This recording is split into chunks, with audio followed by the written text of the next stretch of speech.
वाले आपकी पार्टी सबसे ज़्यादा चर्चाओं में 2023 विधानसभा के बाद जब आई, जब आपके नेता राजकुमार रोत ने कहा कि हम अपने आप को हिंदू नहीं मानते, जबकि आज आपने शपथ ली है मैं ईश्वर की शपथ लेता हूं। इन दोनों चीज़ों को किस तरीके से देखते हैं? एक तरफ कहते हैं हम हिंदू नहीं खुद को मानते, दूसरी तरफ आप ईश्वर की शपथ लेते हैं। गोफन ये वाला हमारा गोफन, इसको गोफन इसमें पत्थर डाल के मारा जाता है, ऐसा होता है? देखो, वो अपनी सेल्फ सुरक्षा के लिए होता है, ऐसा कोई नहीं है। जब आदिवासी जब मुसीबत में होता है तब इसका उपयोग किया जाता है।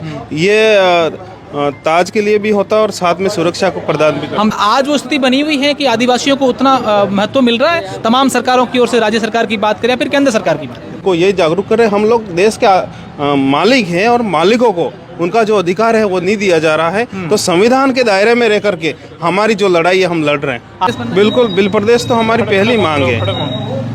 हमारे जो पूर्व पुरखे थे उनकी भी मांग थी कि बिल प्रदेश हमारा अलग से सेपरेट राज्य बने। चाहते कई लोग तो इस चीज को ये भी देखते हैं कि ये अपना अलग से करना चाहते हैं, तोड़ने की बात कर रहे हैं। इसका महत्व आप किस तरीके से जनता को समझाना चाहेंगे, दूसरे लोगों को समझाना चाहेंगे? ये हमारी बात है, इसलिए वो लोग चाहते हैं कि हमारा भील प्रदेश अलग से। हाँ, तो बाकी का जो आगे का मैं बोलना नहीं चाहूँगा, इस पर बाद में चर्चा होगी। बिल्कुल। राजस्थान की राजनीति में युवाओं का दबदबा है, इस बात को साबित किया है तमाम उन विधायकों ने जो इस बार विधानसभा के चुनाव हो चाहे उपचुनाव जब हुए तब वहां से अलग अलग क्षेत्रों से निकल कर आए विधायकों ने। मेरे साथ अनिल कटारा जी हैं, 84 से विधायक, और अभी शपथ लेने के बाद अपने समर्थकों के साथ बाहर आए। हालांकि उनके साथ दो उनके और भी साथी विधायक मौजूद हैं। सबसे पहले तो आपको बधाई हो, विधायक बन गए। धन्यवाद धन्यवाद। क्या कहना चाहेंगे इस युवा राजनीति को लेकर, क्योंकि लोग अब युवाओं पर ज्यादा विश्वास कर रही हैं? आपके दोनों तरफ दो साथी आपके चल रहे हैं, दो युवा विधायक और कई युवा चेहरे वो विधायक बनकर आए हैं। देखो, राजनीति में अगर युवा आएगा, नई सोच रहेगी, नई उम्मीदें रहेगी, और हमारा जो युवा है इस देश में सबसे ज्यादा बेरोजगारी बढ़ रही है, तो उस पर ध्यान देगा, क्योंकि उस पर बीती हुई होगी।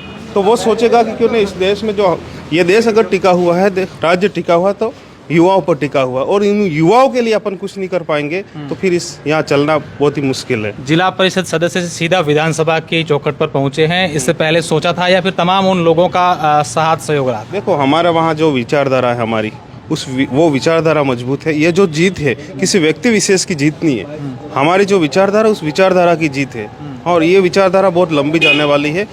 ये राजस्थान में नहीं पूरे देश में फैलने वाली है, और पूरे देश में हमारे कई सारे युवा अलग अलग विधानसभाओं में पार्टिसिपेट नेतृत्व करने पहुंच रहे हैं। कई लोग ये जानना भी चाह रहे हैं कि अनिल कटारा जब यहाँ पर पहुंचे हैं तो उनके जो ऊपर बंधा हुआ है ये क्या चीज है, इसको लेकर कई लोग अब चर्चाएं कर रहे थे कि ये अनिल जी ने क्या बांध कर आदिवासियों का ताज है। हाँ। क्या ये उसको आपकी स्थानीय भाषा में क्या बोलते हैं, क्या काम आता है ये गमछा? नहीं, ये जो आपने गोफन ये वाला हमारा गोफन, इसको गोफन बोलते हैं। इसमें पत्थर डाल के मारा जाता है, ऐसा होता है? देखो, वो अपनी सेल्फ सुरक्षा के लिए होता है, ऐसा कोई नहीं है। जब आदिवासी जब मुसीबत में होता है तब इसका उपयोग किया जाता है।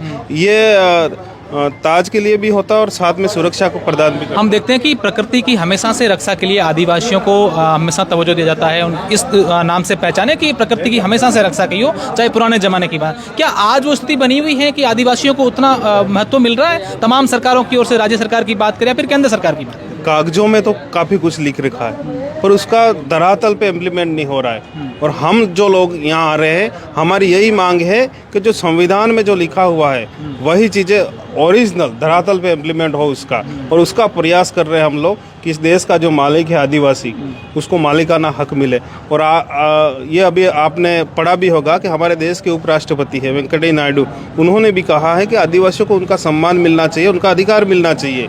तो देश के उपराष्ट्रपति जब ये कह रहे हैं तो हम जनता को यही पहचान दिलाना चाह रहे हैं, उनसे जाके हम उनको यही जागरूक कर रहे हैं। हम लोग देश के मालिक हैं और मालिकों को उनका जो अधिकार है वो नहीं दिया जा रहा है। तो संविधान के दायरे में रह करके हमारी जो लड़ाई है हम लड़ रहे हैं। आपके साथी विधायक हैं, वो चाह रहे हैं कि भील प्रदेश अलग से बने, इसको लेकर से पहले भी डिमांड की गई, राजकुमार रोत ने भी इसको लेकर कहा गया। तो क्या आप इनका समर्थन करते हैं कि अलग से भील प्रदेश बने? बिल्कुल, भील प्रदेश तो हमारी पहली मांग है। हमारे जो पूर्व पुरखे थे उनकी भी मांग थी कि भील प्रदेश हमारा अलग से सेपरेट राज्य बने, और हमारे भी ये मांग बार बार सदन में उठेगी कि हमें हमारा अलग से बिल प्रदेश दे दिया जाए। क्या इसका महत्व समझना चाहते हैं? प्रदेश की जनता ये जानना चाहती है। कई लोग तो इस चीज़ को ये भी देखते हैं कि ये अपना अलग से करना चाहते हैं, तोड़ने की बात कर रहे हैं। इसका महत्व आप किस तरीके से जनता को समझाना चाहेंगे, दूसरे लोगों को समझाना चाहेंगे? ये हमारी बात है, इसलिए हम लोग चाहते हैं कि हमारा भील प्रदेश अलग से। देखो ऐसा है, जो हम कोशिश कर रहे हैं, जिनको हमारी जो ये बातें हैं पसंद नहीं आती है, उन्हें लगता है कि ये तोड़ना चाह रहे हैं। बाकी हमारे जो 4 राज्य हैं, जिनको 4 राज्यों में पहले से ही बंटवारा कर रखा है, हम उन 4 राज्यों को वापस जोड़ के एक अलग भील प्रदेश बनाना चाह रहे हैं, ताकि हमारा जो अधिकार है वहाँ सुरक्षा हमें प्रदान मिले, और भीलों का जो राज है और हमारी जो संस्कृति, हमारा जो कल्चर है, वो बचा रहे। मेरा आखिरी सवाल है, आपकी पार्टी सबसे ज़्यादा चर्चाओं में 2023 विधानसभा के बाद जब आई, जब आपके नेता राजकुमार रोत ने कहा कि हम अपने आप को हिंदू नहीं मानते, जबकि आज आपने शपथ ली है मैं ईश्वर की शपथ लेता हूं। इन दोनों चीज़ों को किस तरीके से देखते हैं? एक तरफ कहते हैं हम हिंदू नहीं, हम खुद को मानते हैं, दूसरी तरफ आप ईश्वर की शपथ लेते हैं। देखो, प्रकृति की हम लोगों ने शुरू से शपथ ली है, अभी भी ली है, और हम लोग जीव कल्याण की बात करते हैं। इस प्रकृति पर रहने वाले तमाम जीवों के कल्याण की बात करने वाले लोग हैं। हाँ, तो बाकी का जो आगे का मैं बोलना नहीं चाहूँगा, इस पर बाद में चर्चा होगी। बिल्कुल बाद में चर्चा होगी। अच्छा विधायक जी, आप क्या कहना चाहेंगे? क्या इनकी बात को कैसे कंप्लीट करना चाहेंगे? देखो, हम आज हमारे भारत आदिवासी पार्टी के विधायक बने जो 84 विधानसभा सीट से, और इससे पहले हमारे राजकुमार जी थे। काफ़ी अच्छी लीड से ये जीत के आए हैं वहाँ से, और हम यही कह रहे हैं कि हमारे जो एरिया में आज तक शिक्षा, स्वास्थ्य, बिजली, पानी, सड़क पे देखा जाए तो सभी ये तरह से वंचित रहे। इस वजह से लोग परेशान थे, कांग्रेस बीजेपी दोनों पार्टियों से, और लोग परिवर्तन चाह रहे हैं, नया ऑप्शन ढूंढ रहे थे। तो हमारे पास अभी भारत आदिवासी पार्टी, और आज की तारीख में मैं आपको दावे के साथ कह रहा हूँ, हम लोग अभी 4 विधायक है। एक हमारा 5वां विधायक जो सोलंबर विधानसभा से था, जीतू भाई कटारा, वो नहीं आ पाया। मैं ये कह सकता हूँ वो आदमी भी कहीं के 3 से 4 हज़ार वोटिंग से जीत रहा था, लेकिन कहीं के सत्ता में जो बैठी हुई राज्य में सरकार जो सत्ता का दुरुपयोग करते हुए जीत लिया, ये मैं मान सकता हूँ।